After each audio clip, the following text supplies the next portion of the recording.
येळकोट येळकोट बिरोबाच्या नावानं, बिरोबाच्या नावानं, खंडोबाच्या नावानं, बाळूमामाच्या नावानं आज या ओबीसी आरक्षण लढ्यासाठी इतक्या मोठ्या संख्येनं उपस्थित असणाऱ्या माझ्या सर्व ओबीसी बांधवांना मी सर्वप्रथम मानाचा जय मल्हार करतो। माननीय छगन भुजबळ साहेब यांच्या प्रमुख उपस्थितीत व्यासपीठावरील सर्व ओबीसी नेते आणि तुम्ही सर्वजण, आज निसर्गाची पण साथ आहे आपल्या ओबीसी मेळाव्याला, जरा शिरवाळ पडलंय बरोबर ना।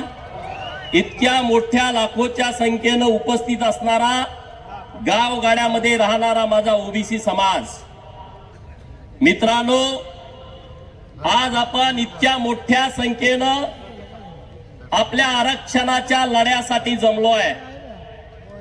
आपल्या ओबीसींचा आरक्षणाचा लढा एका वाक्यात सांगायचं म्हटलं तर कॅन्सर पेशंट अजून दवाखान्यामध्ये घ्यायचा आहे, 4th स्टेजचा कॅन्सरचा पेशंट अजून दवाखान्यात घ्यायचा आहे, त्याला बेड उपलब्ध व्हायचा आहे, तवर सर्दी खोकलावाला म्हणतोय माझं डायरेक्ट ऑपरेशन करा, मला ताबडतोब आतमध्ये घ्या। बरोबर का चूक आहे? आता दवाखान्यात कुणाला घ्यायचं हे सरकार नावाचा जो कंपाऊंडर आहे त्याच्या हातामध्ये हा सगळा खेळ आहे। कुणाला पहिला आतमध्ये घ्यायचं, कॅन्सर वाल्याला घ्यायचं का सर्दी खोकला वाल्याला घ्यायचं, हे आता सरकार नावाच्या कंपाऊंडर वरती अवलंबून आहे। पण आमचा डॉक्टर वरती 1,00,000% विश्वास आहे, कारण आमचा फिक्स डॉक्टर आहे डॉक्टर बाबासाहेब आंबेडकर। त्या डॉक्टरच्या दवाखान्यामध्ये योग्यच उपचार होणार, डॉक्टर बाबासाहेब आंबेडकर साहेबांच्या दरबारामध्ये योग्यच न्याय मिळणार, त्यामुळे चिंता करण्याची गरज नाही। मित्रांनो आज डिसेंबरच्या महिन्यामध्ये 9 तारखेला आपली सभा आहे आणि डिसेंबर महिन्याचं एक महत्व आहे। डिसेंबर महिन्यातल्या 2 तारखा आपल्यासाठी महत्वपूर्ण आहेत। 1 तारीख आहे 3 डिसेंबर, सिंहासनाचा कुठलाही गंध नसणारा, सिंहासनाचा कोणताही संबंध नसणारा दासी पुत्र यशवंतराव होळकर स्वकर्तृत्वावरती चक्रवर्ती झाला। आणि दुसरी तारीख महत्वाची आहे 6 डिसेंबर, ज्या माणसानं आपल्याला माणूस म्हणून जगण्याचा अधिकार दिला, ज्यांच्या जीवनामध्ये अपमान सहन करावा लागला, त्या मानवानं धम्मचक्र प्रवर्तन केला। 2 चक्र महत्वाचे आहेत, एक चक्रवर्ती आणि धम्मचक्र प्रवर्तन। ही 2 चक्र या महाराष्ट्रातल्या आणि देशातल्या बहुजनांच्या आयुष्यामध्ये परिवर्तन करून गेली, बदल करून गेली, आपल्याला सामाजिक न्याय देऊन गेली। आणि म्हणून महाराजा यशवंतराव होळकर आणि डॉक्टर बाबासाहेब आंबेडकर ही 2 माणसं आपल्या आयुष्यामध्ये फार महत्वाची आहेत। मित्रांनो आज ही नुसती सभा नाही आहे, हा आज नुसता मेळावा नाही आहे, अरे माननीय छगन भुजबळ साहेबांच्या नेतृत्वातला हे सोशल इंजिनिअरिंग आहे, हे महाराष्ट्रातला सगळ्यात मोठं सोशल इंजिनिअरिंग आहे। मित्रांनो आज ही गावगाड्यातल्या पारधी समाजाला, भिल्ल समाजाला गावातला प्रस्थापित गुन्हेगारी नजरेनं बघतो, गावातला प्रस्थापित गुन्हेगारी नजरेनं बघतो, त्या पारधी समाजाला, त्या भिल्ल समाजाला, त्या दलित समाजाला बरोबर घेऊन महाराजा यशवंतराव होळकरांनी सैन्याची फौज तयार केली, त्यांना स्वाभिमान दिला, त्यांना अधिकार दिला। त्याच यशवंतराव होळकर यांच्या विचारानं प्रभावित होऊन या महाराष्ट्रामध्ये सर्वात मोठी सामाजिक चळवळ ज्यांनी उभा केली ते महात्मा ज्योतिराव फुले यांच्या चळवळीला धार होती। मित्रांनो महात्मा ज्योतिबा फुले यांच्या चळवळीला, सामाजिक चळवळीला धार होती, त्या चळवळीमध्ये प्रचंड रग होती, कारण त्यांच्यावरती यशवंतराव होळकरांचा प्रभाव होता म्हणून महात्मा ज्योतिबा फुलेंनी त्यांच्या मुलाचं नाव यशवंतराव ठेवलं होतं मित्रांनो, यशवंतराव ठेवलं होतं. आणि महात्मा ज्योतिराव फुलेंचा प्रभाव हा डॉक्टर बाबासाहेब आंबेडकर साहेबांच्या वरती होता. महात्मा ज्योतिराव फुलेंची प्रेरणा घेऊन डॉक्टर बाबासाहेब आंबेडकरांनी त्यांच्या मुलाचं नाव यशवंत ठेवलं. म्हणून मी तुम्हाला सांगतो, होळकर, आंबेडकर आणि फुले या सगळ्यांना जोडणारा यशवंतराव हा आपला एक धागा आहे मित्रांनो, ह्या सगळ्या विचाराला जोडणारा. या देशात जेवढी आंदोलन झाली, या देशामध्ये जेवढ्या क्रांती झाल्या, त्या सगळ्या क्रांती होळकर, फुले, शाहू आणि आंबेडकर याच विचारावरती झाल्या. कारण या सगळ्या चळवळीचा डीएनए हा होळकर, फुले, शाहू आणि आंबेडकर होता मित्रांनो. आज महाराष्ट्रामध्ये सगळे ओबीसी एकत्र व्हायला लागलेत, एकजूट व्हायला लागलेत. याचं सगळं श्रेय माननीय छगन भुजबळ साहेबांना जातं.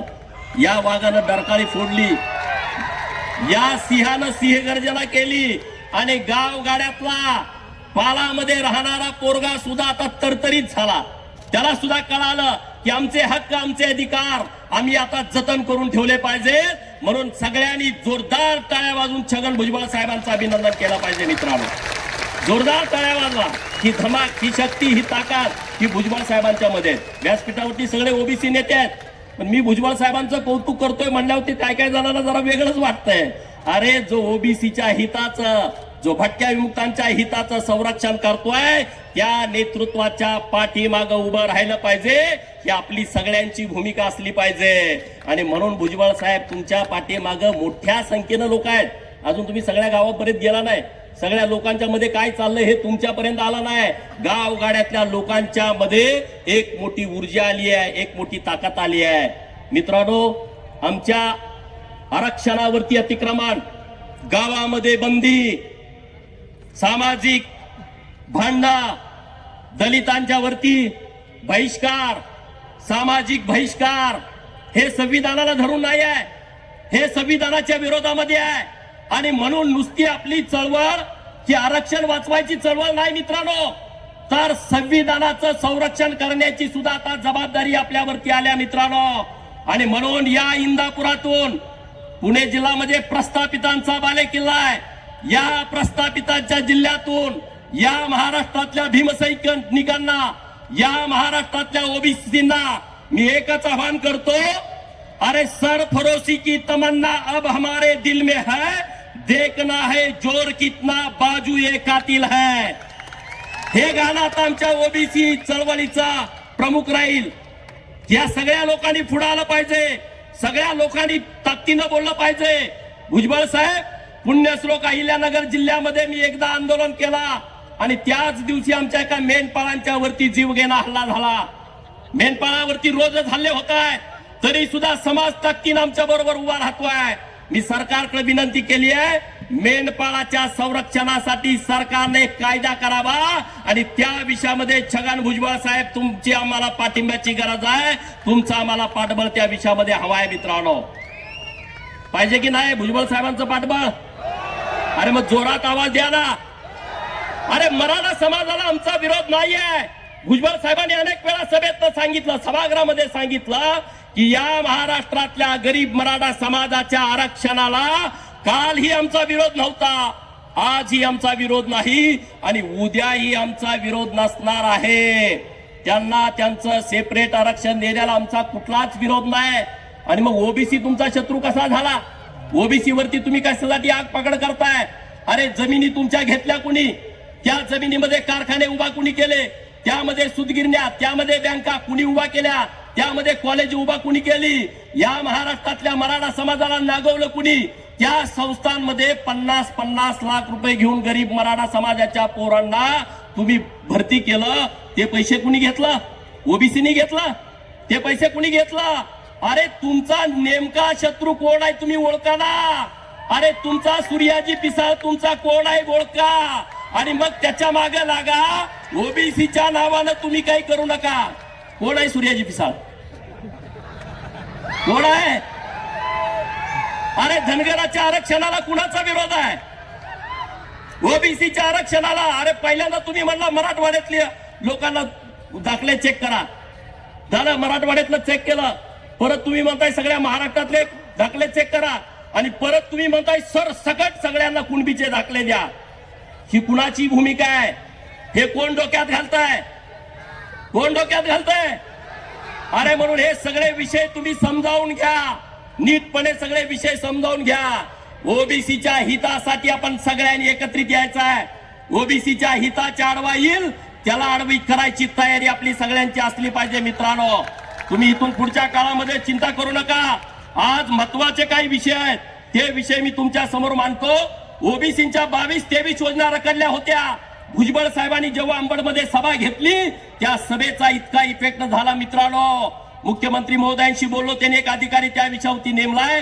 काही ओबीसीच्या योजना मार्गी लागल्या, काही योजना मार्गी लागायचं बाकी आहे. ते भुजबळ साहेब निश्चितपणे बघतील. हे कशामुळे होत आहे? हे तुम्ही संघटित झाला, अंबडमध्ये सगळेजण एकत्रित आला, म्हणून आता हे सगळं सरकार सुद्धा तुमच्या बाजूने निर्णय घ्यायला तयार झालाय. मित्रांनो, अजून काही योजनांचे पैसे यायचे आहेत. भुजबळ साहेबांना मी विनंती करतोय, नागपूरच्या अधिवेशनामध्ये त्याही सगळ्या विषयाला न्याय मिळावा असा प्रयत्न आपल्या माध्यमातून निश्चितपणे झाला पाहिजे. ओबीसीच्या सगळ्या नेत्यांना माझी हात जोडून विनंती आहे की वज्रमुठ सैल्य करू नका. राजकारण, जात पात, धर्म हे बाजूला ठेवा. सगळे ओबीसी नेते एक या आणि भुजबळ साहेबांच्या पाठीमागे ठामपणे उभं राहावा. एखादा नेता इकडे तिकडे गेला तर काही फरक नाही, पण मी हात जोडून विनंती करतोय की सगळे ताकदीने उभा राहावा. कारण आता गावगाड्यातला सगळा ओबीसी एक झालाय. गावगाड्यातली सगळी लोक एक झालेत. अरे अजून आम्हाला जाळायला स्मशानभूमी नाही. शीतल साठेंनी आता गाणं म्हटलं, सचिन माळीनी, अरे अजून आम्हाला जाळायला स्मशानभूमीमध्ये आमचं प्रेत नेलं तर त्यांना म्हणतात इथं जाळू नका, तुमची स्मशानभूमी तिकडं आहे. स्मशानभूमी कुठं? म्हणजे वड्यात तुम्हाला जाळा. आज कुणबी सरसकट दाखले द्यायचं चालू केलाय, ज्यांच्या नोंदी सापडल्या. अरे अजून आमच्या हेळव्याच्या पोराला, तेल्याच्या पोराला, कोळ्याच्या, साळ्याच्या, माळ्याच्या पोराला, हटकर, धनगर, सनगर, रामोची, वडार, बेडर, मुसलमान, लिंगायत, परीट, गडची, डवऱ्याच्या पोराला अजून दाखला मिळत नाही. 2-2, 3-3, 4-4 महिने हेलपाटे घातले तर आमच्या नावावरती जमीन नाही, आमच्या नावावरती 7-12 नाही, आमच्याकडे कुठलं कागदपत्र नाही. अरे आम्हाला त्यामध्ये काही मिळत नाही. आणि तुम्ही इकडे एका बाजूला एका दिवसात दाखले देताय आणि तिकडे 4-4 महिने झाले आमची लोक तिथं अर्ज करतायत, तर त्यांना तुम्ही वेगवेगळे पुरावे मागताय. हा दुजाभाव कशासाठी? हे दुजाभाव कोण करताय? आणि म्हणून गावातल्या सगळ्या ओबीसीनो एकत्र या. ही ताकद एका जाग्यावरती करा, सर्व शक्ती एकजूट करा आणि माननीय भुजबळ साहेबांच्या पाठीमागे आपण सगळेजण ठामपणे उभं राहूया. मी बघितलं अंबडची सभा झाल्यानंतर बरंच वातावरण महाराष्ट्रामध्ये झालं. भुजबळ साहेबांना असं करीन, भुजबळ काही नाही. भुजबळ साहेबांच्या डोक्याचा केस सुद्धा कुणी वाकडा करू शकत नाही. का करू शकतंय? दौलत नारायण इथं गर्जना केली, आता रामोशेंच्या वतीनं केली का नाही? ऐकली का नाही? रामोशावरती विश्वास ठेवला तर तो केसालाही धक्का लागू देत नाही. रामोशाचा विश्वासघात झाला तो टाळूला केसच ठेवत नाही. दौलत नारायणी सांगितलं, मी महाराष्ट्रातल्या 5 कोटी धनगरांच्या वतीनं भुजबळ साहेबांच्या पाठीमागे आम्ही ठामपणे खंबीरपणे उभे आहोत हा शब्द सगळ्यांच्या वतीनं देतो. चिंता करू नका. आता पाडापाडीची भाषा सुरू झाली का नाही? ह्याला पाडतो, त्याला पाडतो, अमक्याला पाडतो, तमक्याला पाडतो. अरे पाडापाडीच्या भाषेवरती मला हेच सांगायचं आहे, हुकूमत तो वही करते हैं जिनका लोगों के दिलों पे राज होता है. हुकूमत तो वही करते हैं जिनका लोगों के दिलों पे राज होता है, वरना यूं तो मुर्गों के सर पर भी ताज होता है. आणि बरोबर ना? आणि त्यामुळे चिंता करू नका कसलीच. आणि एकजूट व्हा, एक ताकद व्हा. गावगाड्यातली सगळी एकत्रित लोक यायला लागले. सगळ्या लोकांनी आज भुजबळ साहेबांच्या पाठीमागे पाठबळ उभा केलाय. सगळे विसरून टाका.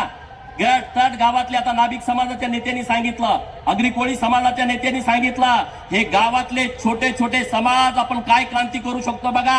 अरे तुम्ही हिनवता. गावात नाभिक समाजाची घरं किती, गुरव समाजाची घरं किती, लोहाराची, सोनाराची, सुताराची घरं किती, आम्हाला हिनवता. अरे आज तुम्ही गावात एक जर ओबीसीचा दाखला दिला कुणबीचा तर आमचं सरपंचाचं आरक्षण गेला. दुसरा दाखला द्यायची गरज नाही. एक पंचायत समिती गणामध्ये तुम्ही जर दाखला दिला तर आमचं ओबीसीचं पंचायत समितीचं आरक्षण गेला. जिल्हा परिषद गणामध्ये एक दाखला गटामध्ये दिला तर आमचं झडपीचं आरक्षण गेलं ना.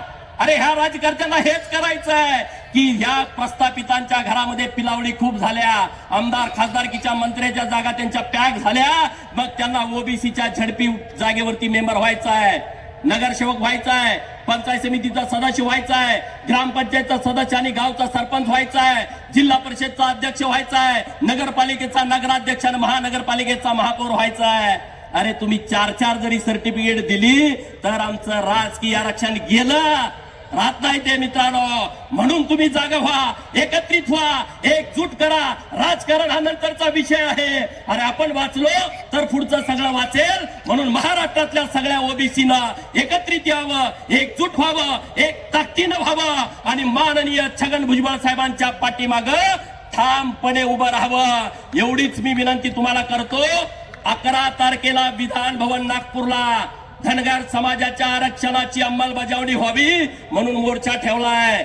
सगळ्या महाराष्ट्रातल्या धनगर समाजाला माझं आव्हान आहे, लाखोच्या संख्येने तिकडे या, घरात बसू नका. दाराकडे मेंढर चाल इकडे नाही, ते काम रोजच आहे आपल्याला. सगळेजण ताकदीनं या आणि परत एकदा तुम्हा सगळ्यांच्या समोर नतमस्तक होतो, तुम्हा सगळ्यांना सॅल्यूट करतो आणि एक शपथ सगळेजण घेऊया. ओबीसीने एक शपथ घ्यावी. सगळे उठून उभा राहा, हात पुढे करा.